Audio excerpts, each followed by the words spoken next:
अस्सलाम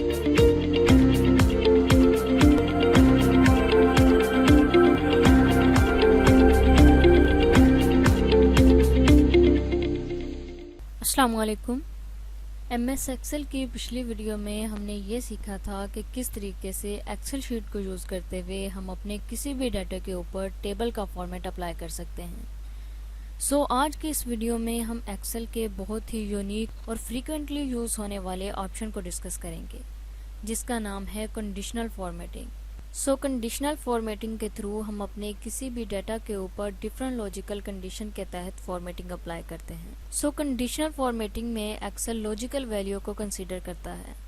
जब एक्सेल को दी गई लॉजिकल वैल्यू फुलफिल हो जाएगी तो एक्सेल ऑटोमेटिकली आपके उस डाटा पर जो आपने इंसर्ट की होंगी एक्सेल की शीट पर फॉर्मेटिंग अप्लाई कर देगा। अगर हम बात करें कि लॉजिकल थिंग से क्या मुराद है, तो व्यूअर समटाइम हम डाटा में greater than, less than, equal to की वैल्यू की बात कर रहे होते हैं। ऐसी तमाम वैल्यू जिनके ऊपर हम फॉर्मेटिंग के थ्रू ग्रेटर दैन या लेस दैन की फॉर्मेटिंग अप्लाई करते हैं, वो वैल्यू जो हम फॉर्मेटिंग के थ्रू निकालते हैं, उन वैल्यू के ऊपर जो फंक्शन अप्लाई होता है जिसके थ्रू हम उन वैल्यूज़ को निकालते हैं, उनको हम लॉजिकल वैल्यूज़ कहते हैं। जैसा कि ये हमारे पास एक शीट है, अब हम देखेंगे कि किस तरीके से हम कंडीशनल फॉर्मेटिंग अप्लाई करते हुए अपनी किसी भी वैल्यू के ऊपर लॉजिकल फंक्शन अप्लाई करते हैं।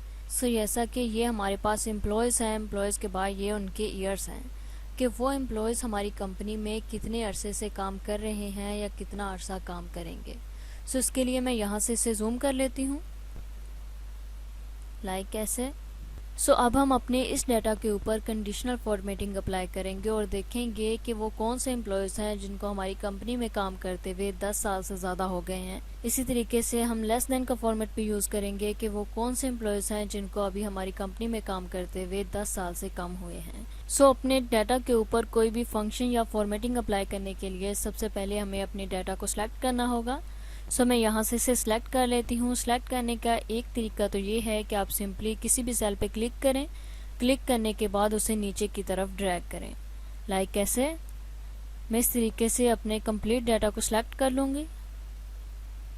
ये मैंने सिलेक्ट कर लिया। और सिलेक्ट करने का दूसरा तरीका ये है कि जब आप किसी भी डाटा को सिलेक्ट करना चाह रहे हों, अगर तो आप कॉलम वाइज किसी चीज़ को सिलेक्ट करना चाह रहे हो तो आप ऊपर कॉलम पे क्लिक करेंगे। अगर आप रो वाइज सिलेक्ट करना चाह रहे हो तो आप रो पे क्लिक करेंगे। मुझे ये ईयर वाला डाटा चाहिए, इसके लिए मैं सिंपली F पे क्लिक कर दूंगी क्योंकि ये हमारी F वाली रो के अंदर है। मैंने सिंपली F पे क्लिक करना है। ये देखिए, मैंने यूं ही F पे क्लिक किया तो हमारा कंप्लीट डाटा सिलेक्ट हो चुका है। ये देखिए, आप इस तरीके से देख सकते हैं। अब हम इसके ऊपर अप्लाई करते हैं conditional formatting. Conditional formatting apply करने के लिए आप होम टैब में मौजूद स्टाइल के सेक्शन में आएंगे। इसमें फर्स्ट ही ऑप्शन है कंडीशनल फॉर्मेटिंग का। मैं सिंपली इसके ऊपर क्लिक करूंगी। ये देखिए, मैंने यूं ही इस पर क्लिक किया तो इसके अंदर जितने भी फंक्शन थे वो हमारे सामने डिस्प्ले हो चुके हैं। जो फंक्शन मैंने अप्लाई करना है वो ग्रेटर देन का है। ग्रेटर देन का फंक्शन अप्लाई करने के लिए मैं फर्स्ट पे ही क्लिक करूंगी। ये देखिए, हाईलाइट सेल्स एंड रो, इस पर मैं क्लिक करूंगी तो इसके अंदर जो सब फंक्शन होंगे वो हमारे सामने डिस्प्ले हो जाएंगे, लाइक ऐसे। देखिए, इसमें फर्स्ट ही ऑप्शन है ग्रेटर देन का, उसके बाद लेस देन का, बिटवीन का, इक्वल टू का। हमने अपने डाटा के ऊपर ग्रेटर देन का फंक्शन अप्लाई करना है। अप्लाई करने के लिए हम सिंपली इस पर क्लिक कर देंगे। ये देखिए, मैंने इस पर क्लिक किया तो हमारे सामने एक डायलॉग बॉक्स ओपन हो गया ग्रेटर देन का। यहाँ पे हम टाइप करेंगे वो वैल्यू जिससे हम ग्रेटर देन देखना चाह रहे हैं। यानी अगर हम 9 से ग्रेटर देन वैल्यू देखना चाह रहे हैं तो ये देखिए, यहाँ पे वो हाईलाइट हो चुके हैं। मैं यहाँ चाह रही हूँ कि वो एम्प्लॉय जिनको हमारी कंपनी में काम करते हुए 10 साल से ज़्यादा हो गए हैं वो हाईलाइट हो जाए। तो इसके लिए मैंने सिंपली यहाँ पे 10 टाइप कर दिया। 10 टाइप करने के बाद आपने सिंपली यहाँ ओके पे क्लिक कर देना है। तो देखिए, मैंने यूं ही ओके पे क्लिक किया तो हमारे डाटा के अंदर वो फॉर्मेट अप्लाई हो चुका है। तो देखिए, आप ईयर के पूरे सेक्शन में देख सकते हैं। ये देखिए, ऐसे वो तमाम वैल्यू जो 10 से ग्रेटर देन थी वो तमाम हाईलाइट हो चुकी हैं। मैं आपको इस तरीके से ड्रैग करके दिखाती हूँ। ये हमारे कंप्लीट डाटा के ऊपर अप्लाई हो चुका है। इसी तरीके से हम लेस देन का फॉर्मेट अप्लाई करके देख लेते हैं। उसके लिए भी हमने क्या करना है, हमने सिंपली इस पर क्लिक करना है। ये मैंने ऐप पे क्लिक किया, ये तमाम डाटा हमारा सिलेक्ट हो गया। सिलेक्ट होने के बाद आपने अगेन कंडीशनल फॉर्मेटिंग पे जाना है। यहाँ पे फर्स्ट ही हाईलाइट सेल एंड रो पे जाना है। उसके बाद यहाँ से दूसरा ही ऑप्शन है लेस देन का। हम सिंपली इस लेस देन के ऑप्शन पे क्लिक करेंगे और यहाँ पे हम टाइप कर देंगे वो वैल्यू जिससे हम लेस देन देखना चाह रहे हैं। लेकिन अभी मैं इसे यहाँ से डिलीट कर रही हूँ। डिलीट करने के बाद वो तमाम वैल्यू जो मैंने हाईलाइट की थी ग्रेटर देन के फंक्शन से, मैं उन्हें यहाँ से रिमूव करूँगी।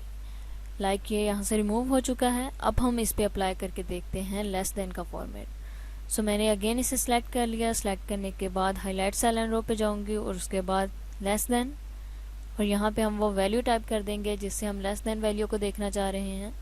सो मैं यहाँ पे टाइप कर देती हूँ 5। यानी मैं एक्सेल को बता रही हूँ कि वो तमाम वैल्यू हाईलाइट कर दो, यानी उन तमाम एम्प्लॉयज़ के ईयर को हाईलाइट कर दो जिनको हमारी कंपनी में काम करते हुए 5 साल से कम हुए हैं। सो ये मैंने टाइप कर दिया। टाइप करने के बाद मैं सिंपली ओके पे क्लिक करूँगी। तो देख सकते हैं व्यूअर कि यूँ ही मैंने ओके पे क्लिक किया, वो फॉर्मेट हमारे डाटा के ऊपर अप्लाई हो चुका है। ये देखिए इसमें वो तमाम वैल्यू जो 5 से कम थी वो हाईलाइट हो चुके हैं। इस तरीके से आप अपने किसी भी डाटा के ऊपर आसानी से ग्रेटर देन और लेस देन का फॉर्मेट अप्लाई करके देख सकते हैं।